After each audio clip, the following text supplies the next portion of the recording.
Hello everyone, welcome again to Ramanujan school of studies school mathematics. School mathematics में आप सभी का फिर से स्वागत है। ये क्लास जो लिया जा रहा है वो दिवाकर भट्ट के द्वारा लिया जा रहा है। इस क्लास में हम लोग डिस्कस करने वाले हैं क्लास 11th के कॉम्प्लेक्स नंबर का। ये हमारा लेक्चर 1 होगा। इसमें बेसिकली हम डेफिनेशन और कॉन्सेप्ट को जानेंगे। इसके बाद फर्दर जो लेक्चर आएगा उसमें हम अपने कॉन्सेप्ट को बढ़ाएंगे और उस हिसाब से हम मैथमेटिक्स के प्रॉब्लम को, कॉम्प्लेक्स नंबर के प्रॉब्लम को डिस्कस करेंगे। तो इंट्रोडक्शन में देखते हैं कि इसमें हमें कॉम्प्लेक्स नंबर में क्या क्या पढ़ना है। सबसे पहले हम देखेंगे इंट्रोडक्शन। ठीक है, कॉम्प्लेक्स नंबर कैसे आया, क्या हिस्ट्री रहा कॉम्प्लेक्स नंबर का, थोड़ा सा इसको जानेंगे। फिर कॉम्प्लेक्स नंबर किसे कहते हैं, उसके बाद इक्वालिटी ऑफ कॉम्प्लेक्स नंबर का क्या मीनिंग है, उसके बाद देखेंगे अलजेब्रा ऑफ कॉम्प्लेक्स नंबर क्या है और complex number as an order paired क्या है। तो ये कुछ 5 पॉइंट है जो कि 5 कॉन्सेप्ट है जिसे हम आज डिस्कस करने वाले हैं। तो स्टार्ट करते हैं अपने इंट्रोडक्शन से। तो इंट्रोडक्शन में सबसे पहले हम देखते हैं कि नंबर लाइन। तो आप फिगर में देख रहे होंगे कि यहाँ से हमने एक होल नंबर को लिखा है, दैट इज होल नंबर जो कि 0 से स्टार्ट होता है और जिसमें काउंटिंग के नंबर आ जाते हैं 0 1 2 3 अप टू आगे काउंटिंग के नंबर आ गए। तो जब तक होल नंबर का इन्वेंशन हुआ होगा उस वक्त हमारे पास निगेटिव नंबर नहीं था। हम जानते हैं कि सबसे पहले नेचुरल नंबर का इन्वेंशन हुआ, दैट इज काउंटिंग के नंबर जो कि 1 2 3। उसके बाद होल नंबर का जब ये 0 आ गया। बट जब हमारे पास एक इस तरह का इक्वेशन आया होगा 2x plus 2 this is equal to 0। तो इस केस में हमारे पास अगर मैं सॉल्यूशन ढूंढूं नंबर लाइन पे कि x का क्या मान आएगा, तो हम यहाँ पे देखते हैं कि x का मान अगर -1 पुट करेंगे तो क्या हो जाएगा, 0 हो जाएगा, LHS इक्वल टू RHS हो जाएगा। बट नंबर लाइन पे हमारे पास x इज इक्वल टू -1 उस टाइम में नहीं था। तो इस केस में क्या हुआ कि फर्दर जब नेचुरल नंबर का इन्वेंशन हो गया, होल नंबर का इन्वेंशन हो गया, तो साइंटिस्टों ने जो मैथमेटिशियन था उन्होंने ये सोचा होगा कि एक निगेटिव नंबर भी होगा। तो इस तरह से निगेटिव नंबर का भी इन्वेंशन हो गया। राइट, निगेटिव नंबर का इन्वेंशन हो गया। फर्दर जब हमारे पास एक सिचुएशन आया that is 2x² plus 5, assume कर लेते हैं दिस इज इक्वल टू 0, इस तरह कुछ इक्वेशन आया होगा। ठीक है, अब इस केस में अगर हम x को सॉल्व करना चाहें तो हमारे पास x² इज इक्वल टू -5/2 आ गया। अब यहाँ पे देखेंगे कि अगर हम LHS में देखें तो ये स्क्वायर ऑफ ए नंबर है। ठीक है, so we can write here square of a number. Okay, और लेफ्ट हैंड साइड में ये एक निगेटिव नंबर है। और जो रियल नंबर में हमारे पास इंपॉर्टेंट कॉन्सेप्ट है कि अगर किसी भी रियल नंबर n का अगर हम स्क्वायर करते हैं तो वो हमेशा 0 या 0 से बड़ा होता है।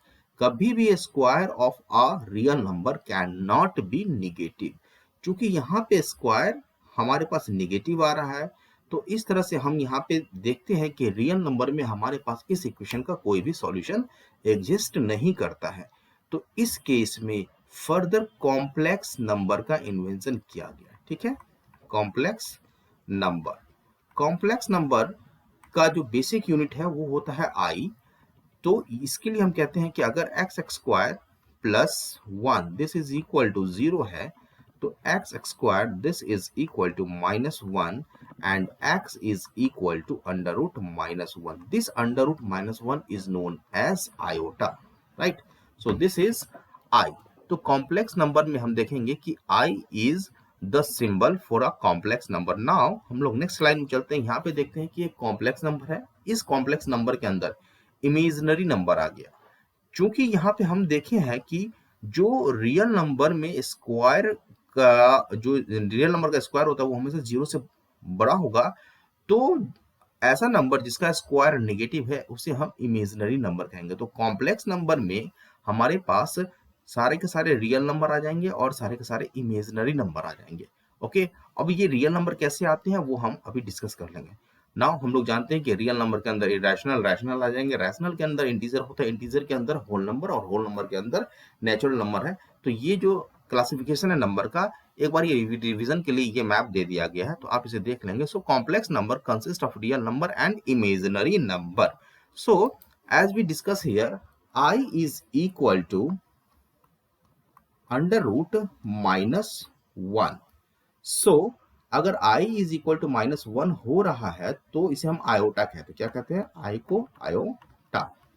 राइट, सो अगर I इंटू आई मल्टीप्लाई करेंगे, सो 2 बार √-1 इंटू अंडर रूट -1 अगर मल्टीप्लाई होता है, so this is equal to -1।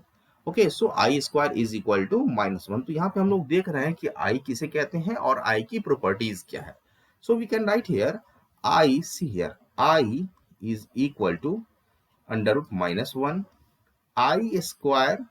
अगर मैं करूं यहाँ पे I into I, so this is I square, here I, so this is equal to -1।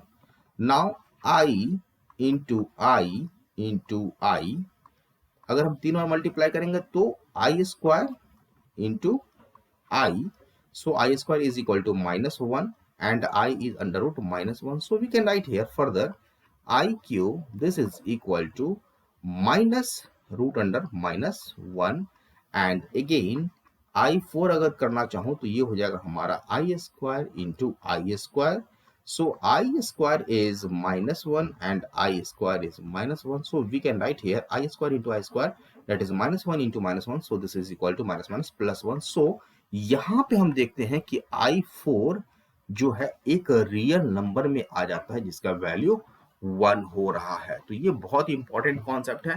Further अगर हम I5 लिखना चाहें, okay, so I5 this can be written as I4 into I and I4 is equal to 1, क्योंकि 1 से multiply होगा तो again ये I आ जाएगा, so I5 is equal to I।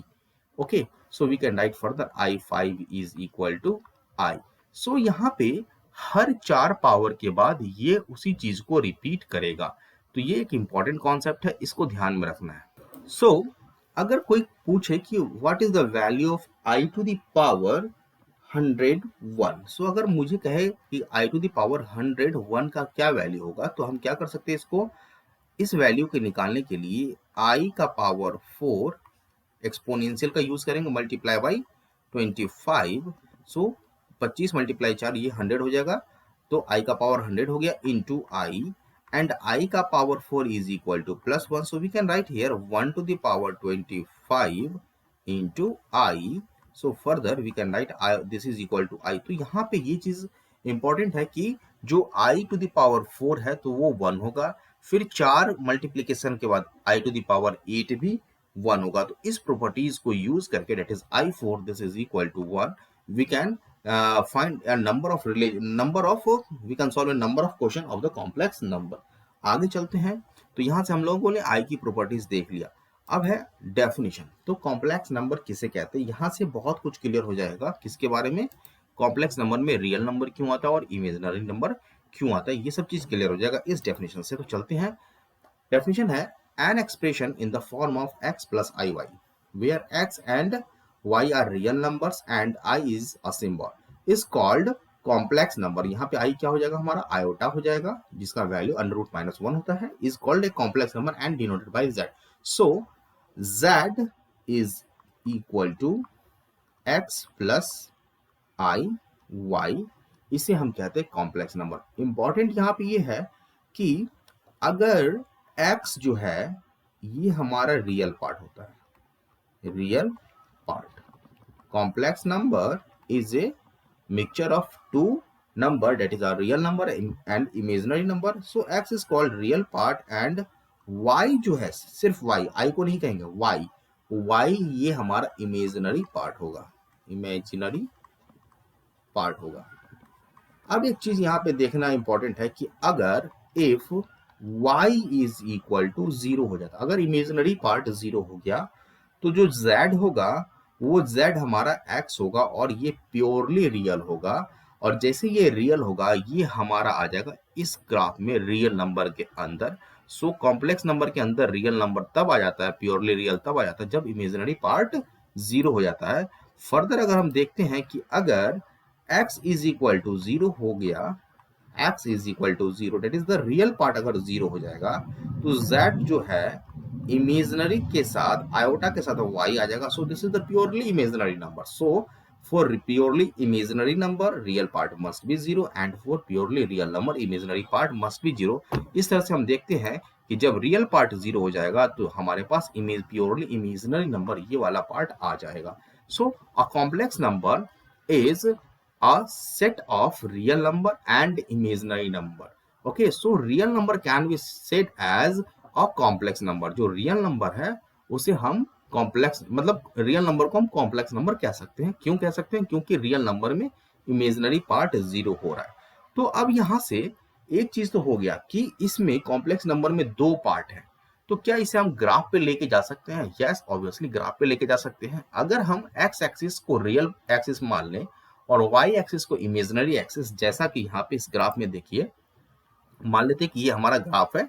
So this is origin, okay, this is origin, और ये x axis है, तो इसे हम मान लेते हैं कि this is real axis part, real axis, और ये वाई एक्सिस हो गया। सो this is imaginary axis, imaginary axis.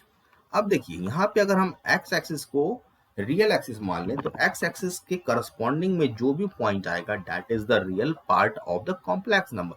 Suppose हम लोग ले लेते हैं ये वाला, कि ये जो कॉम्प्लेक्स नंबर है ये क्या है, तो हम देखते हैं कि 1 2, इसका कोऑर्डिनेट 2 हो जाएगा, और 1 1 2 3 और 3 हो जाएगा। इसका मतलब है कि ये रियल एक्सिस से 2 यूनिट डिस्टेंस पे है और इमेजिनरी एक्सिस से 3 यूनिट डिस्टेंस पे है।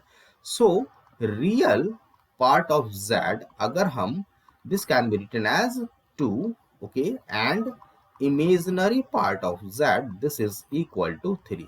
So a complex number z is written as a order pair of real part of z and imaginary part of z. So further we can write z as x, चूंकि real part x axis में, so this is x and this is y. So this x y is the ordered pair of a complex number. And जब हम order pair से निकालेंगे इसे, तो हम लोग लिख सकते हैं कि x is the real part, so x plus y is the imaginary part. इसके साथ हम i लगाएंगे कॉम्प्लेक्स नंबर के, क्योंकि इमेजिनरी पार्ट के लिए ये i आ जाएगा. So this is x plus iy. So this x plus iy is the complex number which is here defined. So complex number has two parts, real part and imaginary part, and according to the value of real part and imaginary part, complex number can be purely imaginary or purely real. So अगर real part 0 है तो ये purely imaginary हो जाएगा, और अगर imaginary part 0 है, that is y 0 है, तो ये प्योरली रियल हो जाएगा. यहाँ पे इंपॉर्टेंट है कि जैसे हम इमेजिनरी की बात करते हैं, तो ये इमेजिनरी का मतलब ये है काल्पनिक, क्योंकि इसका मीनिंग फिक्टिशियस होता है या मिस्टिकल होता है. काल्पनिक है, इसका मतलब ये नहीं है कि इसका रियल वर्ल्ड में यूज नहीं है. इसका रियल वर्ल्ड में बहुत ज्यादा यूज है. बहुत सारा फिजिकल साइंस कॉम्प्लेक्स नंबर पे ही डिपेंड करता है. सो complex number is very important. Now कुछ पॉइंट्स हैं यहाँ पे डिस्कस करने के लिए. जितने भी रियल नंबर है, अभी हमने बताया था, इस ग्राफ में आ जाए, जितने भी रियल नंबर है वो कॉम्प्लेक्स नंबर होंगे first. So every real number is a complex number. Now अगर यहाँ पे हम देखें कि अगर इमेजिनरी पार्ट भी 0 हो गया और रियल पार्ट भी 0 हो गया, सो 0 एंड 0, तो 0 के लिए हम क्या कहेंगे? तो 0 के लिए इमेजिनरी पार्ट भी 0 है और रियल पार्ट भी 0. तो हम इस कह सकते हैं कि जो 0 है या वो प्योरली इमेजिनरी नंबर भी हो सकता है. जहां पे हमें प्योरली इमेजिनरी नंबर के कॉन्सेप्ट को डील करना होगा, तो हम वहां पे नहीं कहेंगे कि 0 is purely imaginary number, and जहां पे हमें प्योरली रियल नंबर के कॉन्सेप्ट को डील करना होगा, तो वहां पे हम कहेंगे 0 is purely real number. So 0 can be purely real number and purely imaginary number. Okay, so अब नेक्स्ट पॉइंट हम देखते हैं कि जो जितने भी रियल नंबर होंगे वो प्योरली रियल होंगे या प्योरली इमेजिनरी होंगे according to the value of real part and imaginary part. So complex number nutshell में हम कह सकते हैं कि जो कॉम्प्लेक्स नंबर है ये मिश्रण है किसका? रियल नंबर का और इमेजिनरी नंबर का. इसको हम ऑर्डर्ड पेयर में लिख सकते हैं एक्स वाई, और z is equal to x plus i y कह सकते हैं, जहां पे हम x को रियल पार्ट कहते हैं और y को इमेजिनरी पार्ट कहते हैं. ओके, चलते हैं अपने नेक्स्ट पे, रिप्रेजेंटेशन ऑफ ग्राफ. अब देखिए यहाँ पे सेम चीज है जैसे हमने z को कहा. So z is equal to ये ओरिजिन, ये रियल एक्सिस और ये imaginary axis. So z can be written as a plus bi. इस तरह से हम रिप्रेजेंट कर सकते हैं ग्राफ पे. अब एक चीज इंपॉर्टेंट है कि ये जो ग्राफ है ओरिजिन से कहां तक है? z तक है. तो एक पर्टिकुलर डायरेक्शन है इसका हमेशा. अगर कोऑर्डिनेट ए और बी चेंज होगा तो इसका डायरेक्शन भी चेंज कर जाएगा। ओके, सो ये बहुत इंपॉर्टेंट है। और जो ये वर्क करता है वेक्टर की तरह, ठीक है, क्योंकि वेक्टर में भी हमारे पास दो होते हैं, एक्स और वाई या जेड भी होते हैं, तो यहाँ पे हम एक्स और वाई की बात करेंगे तो ये वेक्टर की तरह वर्क करता है। तो इस तरह से हम किसी भी नंबर को ग्राफ पे रिप्रेजेंट करेंगे। अगर हम ग्राफ पे कोई भी पॉइंट सेलेक्ट करेंगे तो उस ग्राफ में एक्स कोऑर्डिनेट होगा और वाई कोऑर्डिनेट होगा। सो एक्स और y coordinate they are the component of real number and imaginary number of the given complex number. ये इंपॉर्टेंट है, आपको ध्यान में रखना होगा। सो इस तरह से हम रिप्रेजेंट कर सकते हैं। नेक्स्ट स्लाइड है हमारे पास equality and comparison of two complex number.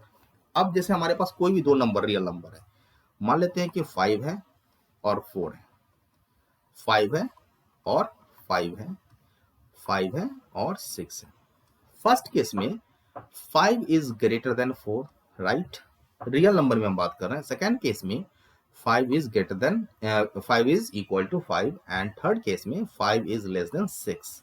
तो ये चीज ग्रेटर देन, इक्वल टू, यहां पे मैं लिख देता हूं ग्रेटर, इक्वल एंड लेसर, ये तीन चीज रियल नंबर में एग्जिस्ट करता है। बट इन कॉम्प्लेक्स नंबर, इन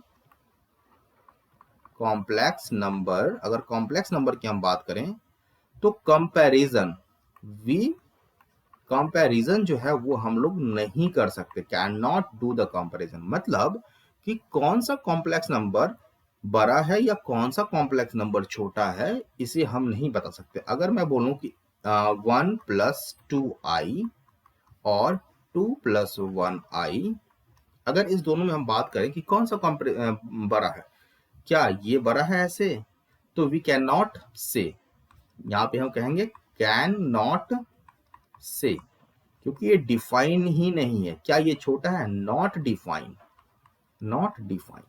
सो अगर हम कॉम्प्लेक्स नंबर में कोई भी दो नंबर अगर हमारे पास आ जाता है और कभी भी पूछता है कि ये कौन सा बड़ा है या कौन सा छोटा है, which one is greater and which one is lesser, तो बहुत सारे स्टूडेंट का कंफ्यूजन होता है कि वो उसका मॉडुलस निकाल के ये देख लेता है कि कौन सा बड़ा है या कौन सा छोटा है। तो उस केस में गलत हो जाएगा। मॉडुलस के कॉन्सेप्ट को हम डिस्कस करेंगे बाद में, बट अभी आप ये जान लें कि जो कॉम्प्लेक्स नंबर है उसको हम कंपेयर नहीं कर सकते।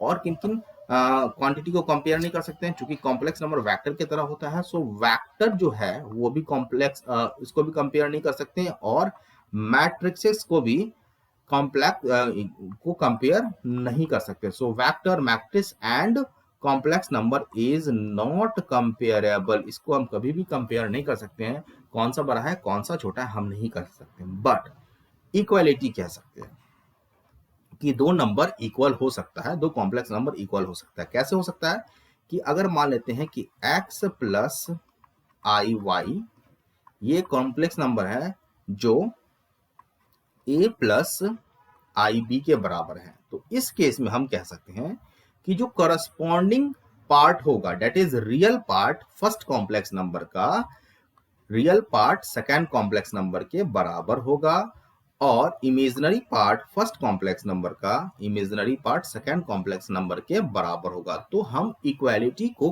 कर सकते हैं कि ये चीज इक्वल हो सकता है। सेम कॉन्सेप्ट हम वेक्टर में भी यूज करते हैं और सेम कॉन्सेप्ट हम मैट्रिसेस में भी यूज करते हैं। सो equality is defined in vector, complex number and matrices, but comparison is not defined in complex number, vector and matrices।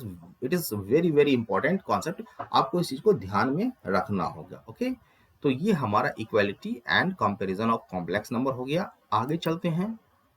आगे है हमारे पास अलजेब्रा ऑफ कॉम्प्लेक्स नंबर। तो अलजेब्रा ऑफ कॉम्प्लेक्स नंबर में हम लोग ये देखेंगे कि इसमें हम दो कॉम्प्लेक्स नंबर को कैसे ऐड कर सकते हैं।